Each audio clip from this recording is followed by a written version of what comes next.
with condemnation and corruption.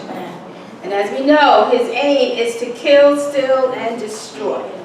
And he does this by sending negative thoughts to try and influence us to think wrong and act wrong. His goal is not only that we hurt ourselves, but that we also hurt others. Let's look at this in action in a life in the Bible. Let's turn to Genesis 4. Genesis 4, and we're going to read verse 1 through 16. I'll read it very quickly. Adam made love to his wife Eve, and she became pregnant and gave birth to Cain. And she said, "With the help of the Lord I have brought forth a man." And later she gave birth to his brother Abel. Now Abel kept flocks and Cain worked the soil. And in the course of time, Cain brought some of the fruits of the soil as an offering to the Lord. And Abel also brought an offering, fat portions from some of the firstborn of his flock. And the Lord looked with favor on Abel and his offering. But on Cain and his offering, he did not look with favor. So Cain was very angry, and his face was downcast. And then the Lord said to Cain, "Why are you so angry? Why is your face downcast? If you do what is right, will you not be accepted? But if you do not do what is right, sin is crouching at your door, and it desires to have you, but you must rule over it." Now Cain said to his brother Abel, "Let's go out to the field." While they were in the field, Cain attacked his brother Abel and killed him. Then the Lord said to Cain, "Where is your brother Abel?" "I don't know," he replied. "Am I my brother's keeper?" And the Lord said, "What have you done?" "Listen, your brother's blood cries out to me from the ground. Now you are under a curse and driven from the ground, which opens its mouth to receive your brother's blood from your hand. And when you work the ground, it will no longer yield its crops for you. You will be a restless wanderer on the earth." Cain said to the Lord, "My punishment is more than I can bear. Today you are driving me from the land, and I will be hidden from your presence, and I will be a restless wanderer on the earth, and whoever finds me will kill me." But the Lord said to him, "Not so. Anyone who kills Cain will suffer vengeance 7 times over." Then the Lord put a mark on Cain so that no one who found him would kill him. So Cain went out from the Lord's presence and lived in the land of Nod, east of Eden. I know that's a very familiar story to you, but there are always, the Word of God is like a diamond. You just hold it up to the light and it always shows you something new, something unique, even in a very familiar verse. And the verse that I want you to focus on here is verse 7. In this story, verse 7. Genesis 1:7. 4:7. Genesis 4, verse 7. Yeah. And here the Lord says, "If you do what is right, will you not be accepted?" If you do what is right, will you not be accepted?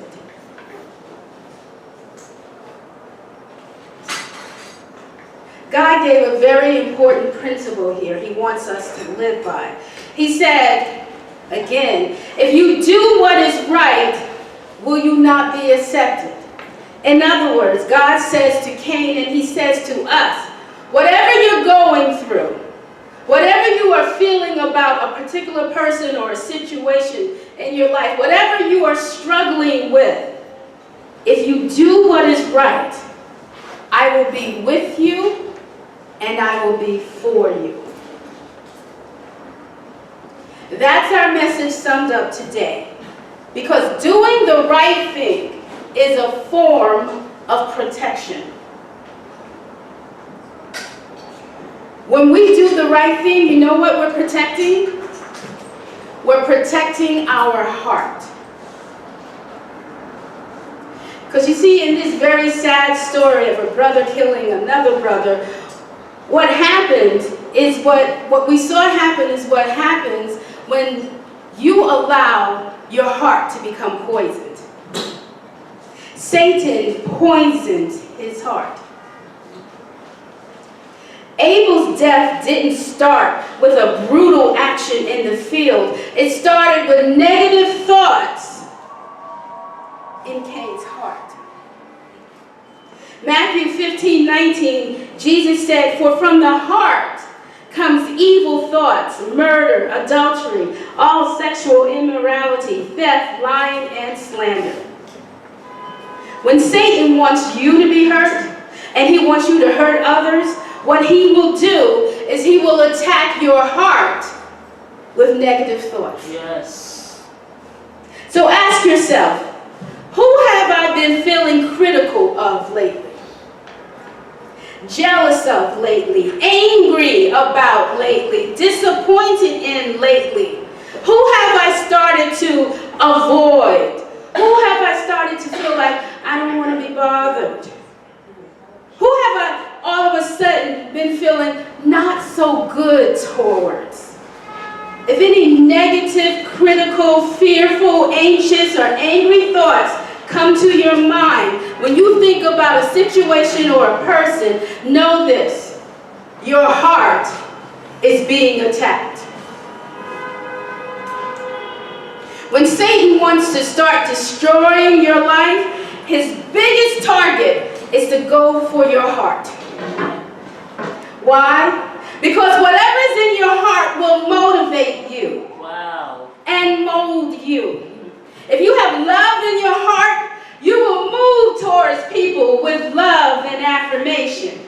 But if you have hatred and anger in your heart, you will move away from people in fear and condemnation. Amen. Do you understand? Amen. Whatever is in your heart will motivate you. Your heart, the condition of your heart, will either promote relationships or it will poison relationships. The heart is so vital. That's why the Word of God says in Proverbs 4:23, it says, guard your heart. I want you to turn to a neighbor and say those words. Guard your heart. Proverbs 4:23, let me read it through verse 27. In this translation it says, keep your heart with all diligence, for out of it springs the issues of life.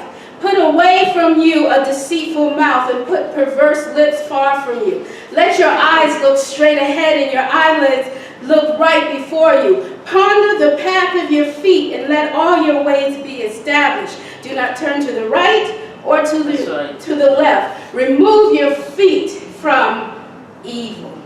Remove your feet from evil. Let's say it again to one another. Guard your heart.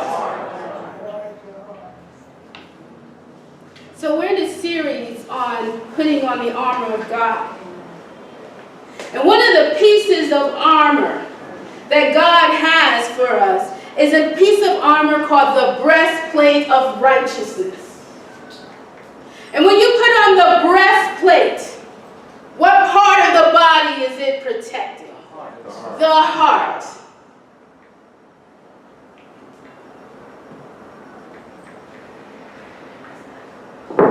So today we're going to look at guarding our hearts by putting on the breastplate of righteousness.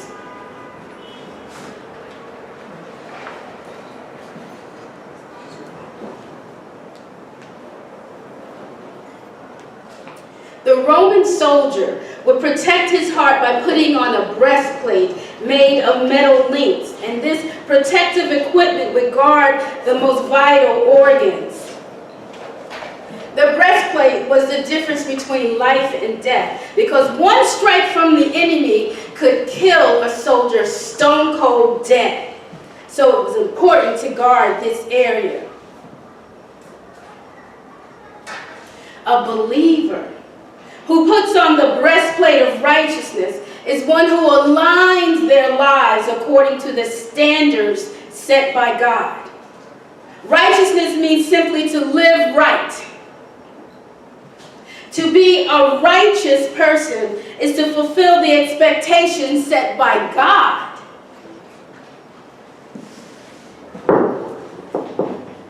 When we don't live right, we create an environment for the devil to operate in.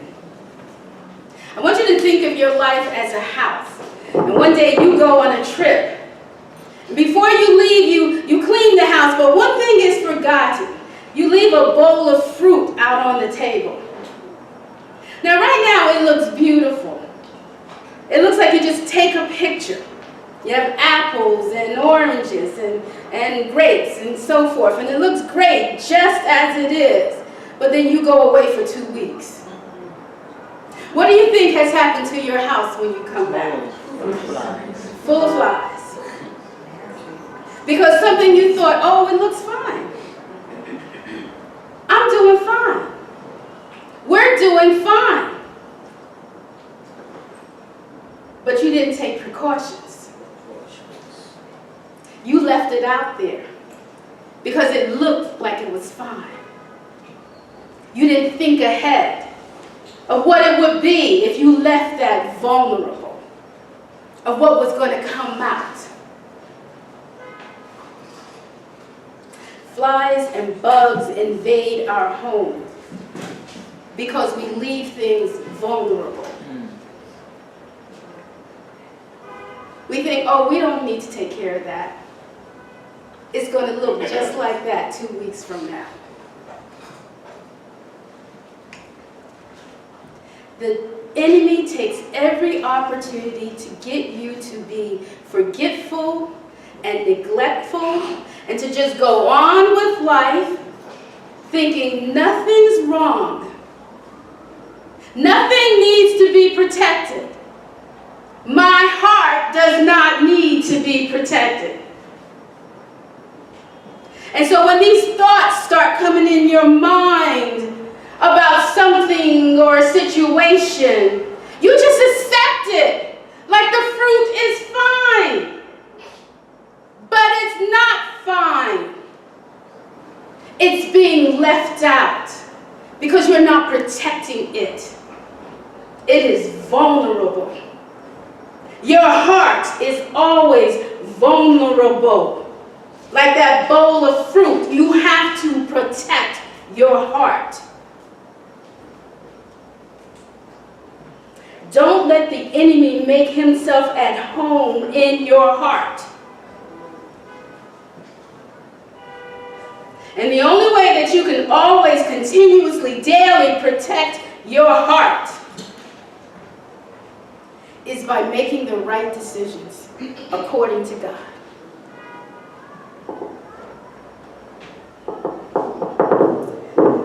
I'll give you me. As you know, I'm in a very stressful situation. Working as a sub in the Department of Education. I prayed for a job. I asked all of you, pray for me to have a job. And God answered.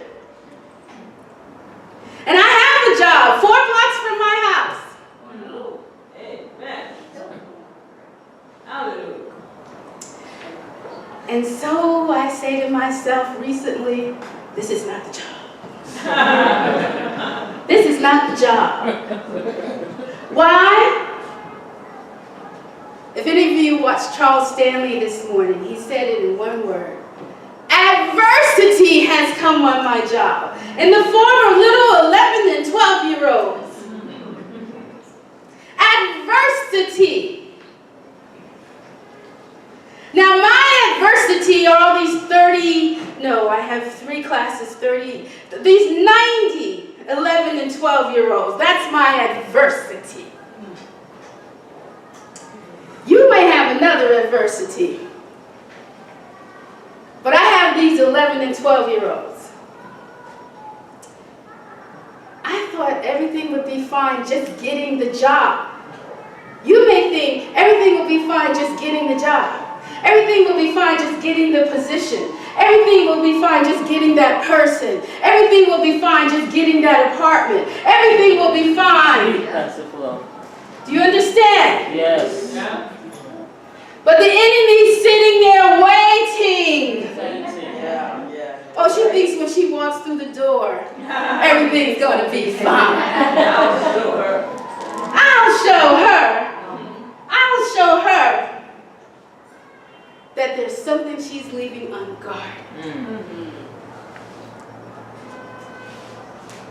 And so this is what the devil has started to attack me with these little 90, 11, and 12-year-olds. You're inadequate. If it was another teacher, they'd be obedient. The principal is watching you. She can always get another sub.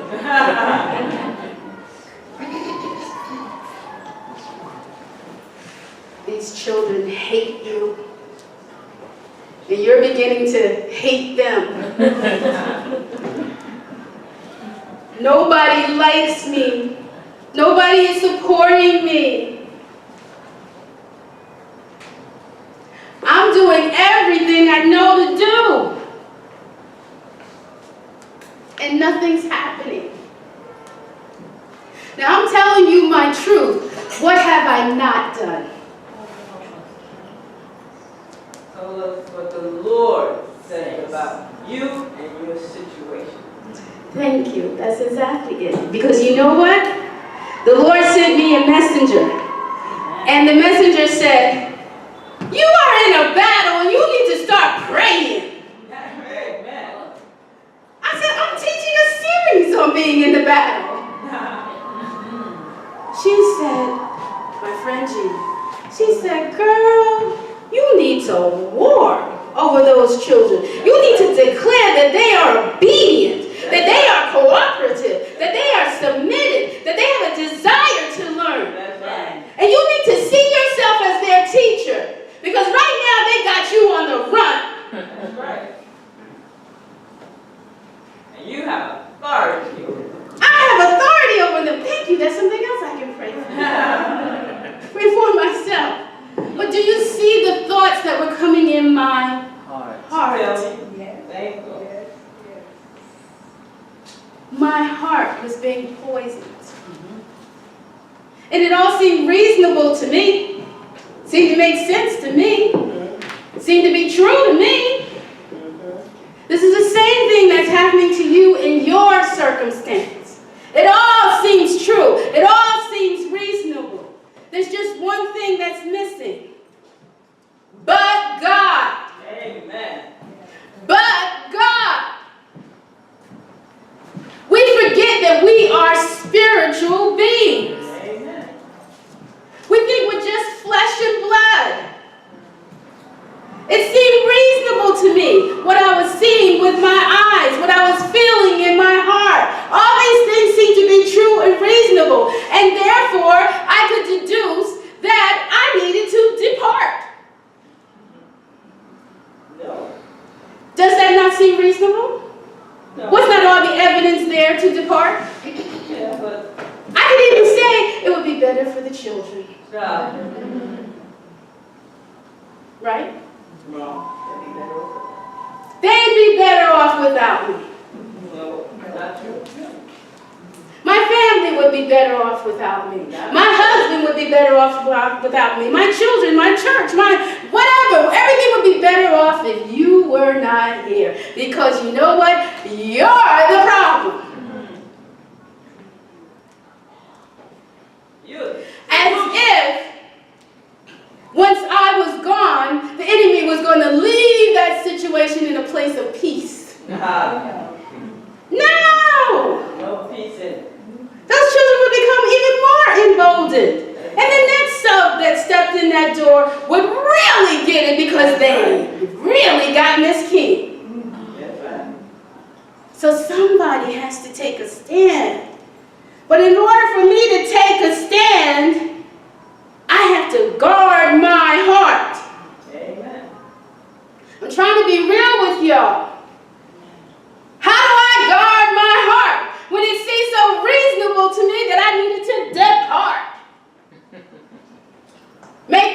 easier? Why do I have to fight this battle? And then the Lord keeps coming back to me with words I tell y'all.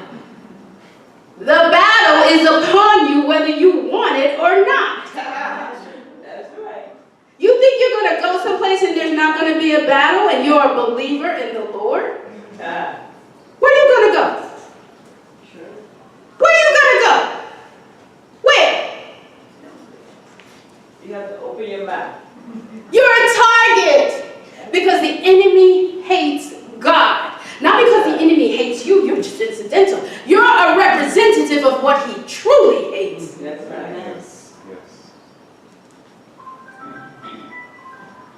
So, representative, what you gonna do? You either take a stand or you run for your life. Move. And you're gonna keep on doing what? Say no. Running, running, running, running. Any of y'all know people who run for their lives? Yeah. Run over here, ooh, adversity. Run over there, ooh, adversity. Run over there, ooh, adversity.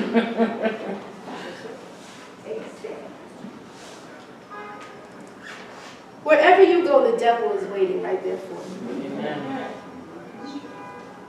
So here's your choice. You either fight or just lay down and let life roll over you. What you gonna do? Take a stand.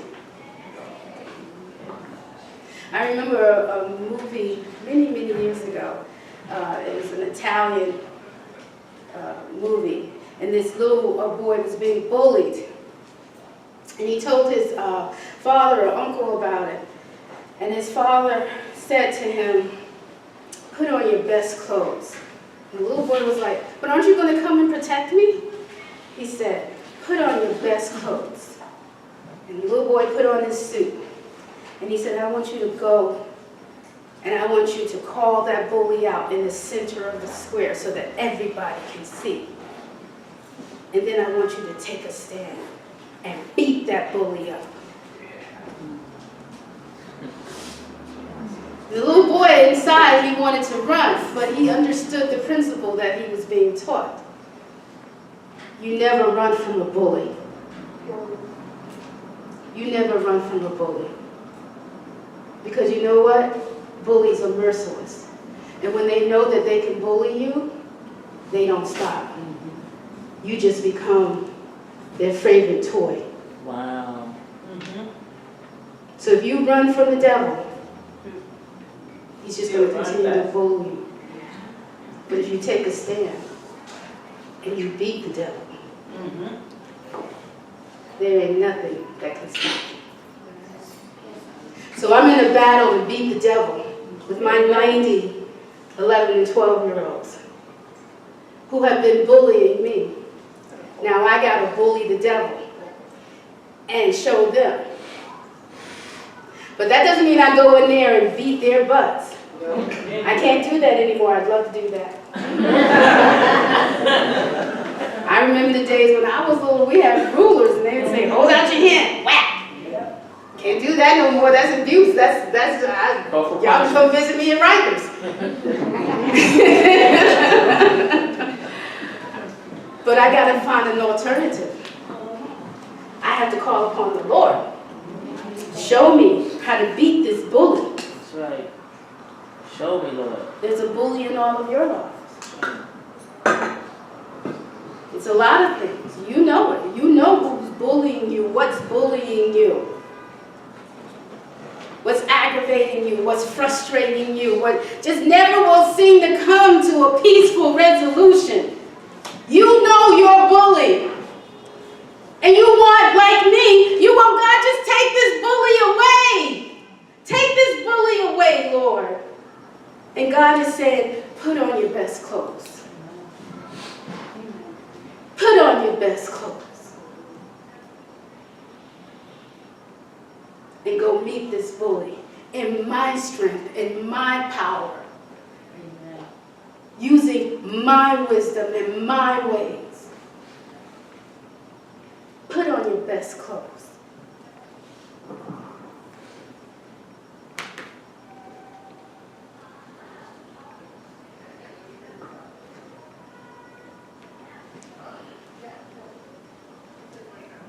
Start first by asking the Lord to reveal what's causing all these negative thoughts in your heart.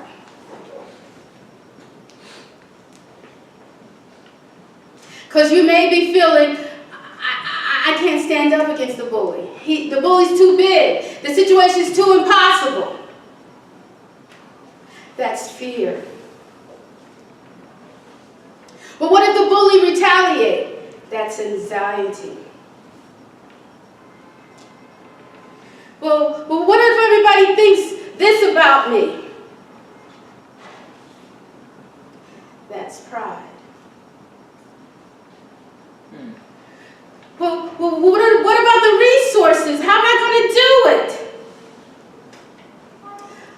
I am the God that provides for you. You have no excuse to live in fear if you're a believer of the Lord. You have no excuse to live in anxiety. I'm not saying you don't feel these things. I'm simply telling you, you have no reason to feel these things. But you got to believe what I'm saying. You have to believe it. This is operating out of faith. Do you think that I don't feel like I would like to get another assignment? That's my feelings. But the Lord is telling me to show up and do the right thing for those children and for myself. Amen. Because I need to see the Lord deliver me. Amen. You need to see the Lord deliver you. So don't ask to be excused out of the situation, removed from the situation, because your bully will still chase you. It may be a different name, a different person, a different place, but your bully will find you. If you've ever seen a bully in operation, you're walking along and that bully, he sees you. Oh, there's the small fry over there. Let me go make a display of him so everybody can see how powerful I am. And he'll come find you. Your bully will find you. Amen. So you got to turn to your bully and say, step up. Step up.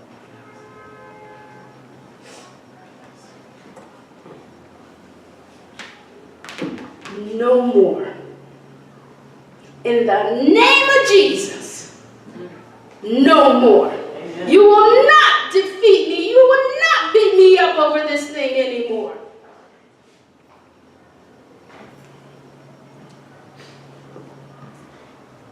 I will not believe the lies anymore.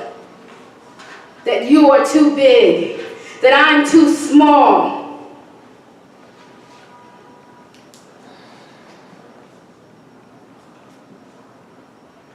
We got to close the door to demonic thinking in our lives. Yes. Hallelujah. Because it is demonic. When we receive poison, what happened to Cain and Abel was demonic, but it started with his heart. It started in his heart receiving poison. And because he received that poison, it motivated him and it molded him, and then he looked for opportunity to get rid of what he thought was his problem. How many of you get rid of what you think is your problem only to find that wasn't the problem? Right. That wasn't the problem. Or it came back again in another way. Yep. With a different face. Same problem. You know why? Because it's the same devil. Same devil.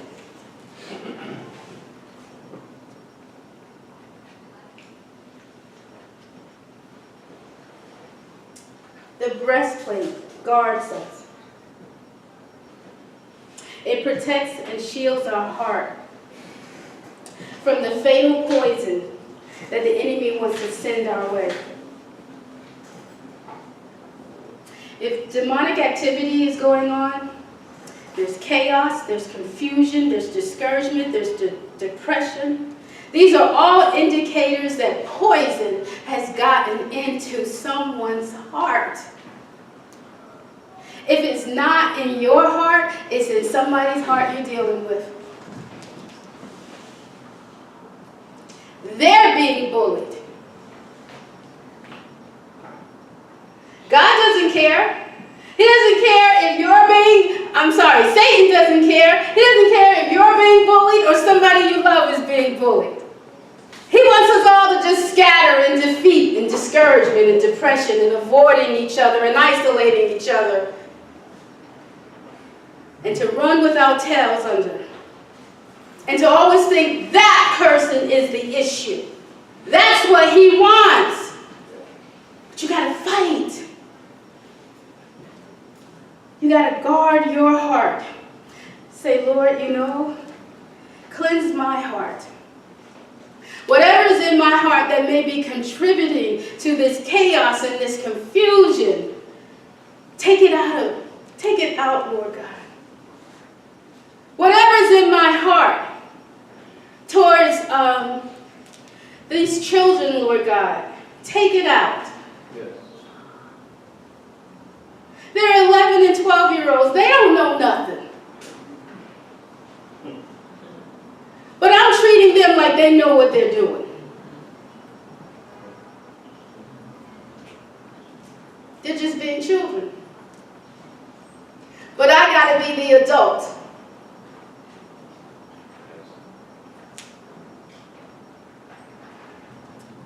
And I got to live by faith, walk by faith, and see my bullies disappear. I will not be afraid of 90, 11, and 12-year-olds. They will not take my blessing away from me. Amen. God gave me this job. And I don't want to stand before you and say, I just couldn't take it no more. I know there's something in all of your lives that you'd like to just say, you know what? It's easier just not to be bothered by it. Let me just lay down. Let me just, whatever. Whatever. I know that. But God says, His word says, that's why we got to stand on the truth. We would talk about standing on the truth. You're not to go by your feelings. You're to go by the truth. And the Lord said, in this world you will have trouble, but I have done what? I have overcome the world. So if He's overcome the world and He's in us, who will win? Overcomers. Hallelujah.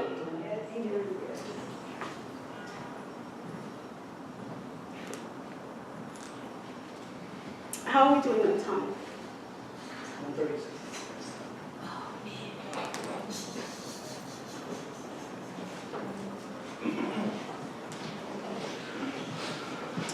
Okay, hold on, let me find a place.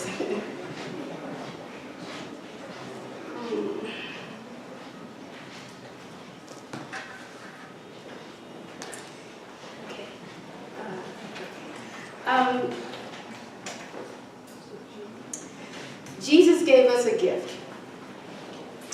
He gave us the gift of His righteousness. And what that means is that when God looks at us, He does not see us solely. He sees the blood of Jesus on us, declaring us the righteousness of God. Why is that important? Because you don't declare yourself as being right about anything.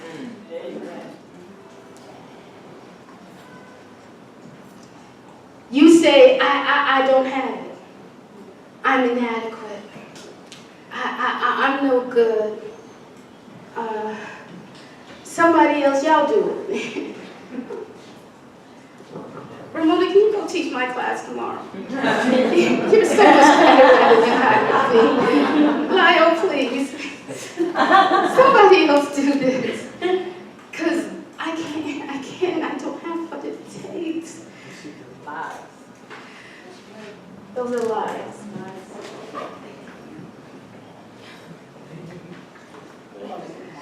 me and God have what it takes. Praise God. There's some situation in your life where you say, I can't, I don't have what it takes. And you're right, you don't, by yourself. But you and God have what it takes. He makes all things right. All things. He makes all things right. So every area that you feel inadequate, he fills it with his rightness. But you got to do it his way. He doesn't give you his righteousness so that you can do unrighteous things. He gives you his righteousness so that the wisdom that he has, the love that he has, the compassion that he has, the skills that he has, the power that he has, the presence that he has, the provision that he has, all that is right about God adds to you. Thank you, Lord. To make up for wherever you think you lack. Yes, Lord. Make it up. Hallelujah. Make us right, Lord God. Worship team can come up. Make us right, Lord God. Help us to guard our hearts, Lord God. To not see ourselves as grasshoppers, Lord God. Especially when the bully is continually coming and threatening us and telling us, meet me at 3. No. We will no longer be bullied. Hallelujah. We are children of God. And he will protect us. But some of our bullies, he won't remove. He tells us, put on your best outfit. Thank you, Lord. Show up there and shout loud, be loud in who you are as a child of God. I have everything I need to conquer this bully. I have everything I need because I have Christ. And I have everything that he has, every gift, every ability, every skill, every power, everything that I need to do what I need to do to fulfill the purposes of God in my life. And I will not be bullied. I will not receive poison in my heart. I will not hurt myself. I will not hurt other people. I will live right. And I will allow the Holy Spirit to move me and motivate me and mold me so that I live according to the standards of God and he don't run from a fight. Yes, Lord. Hallelujah. He fights the devil.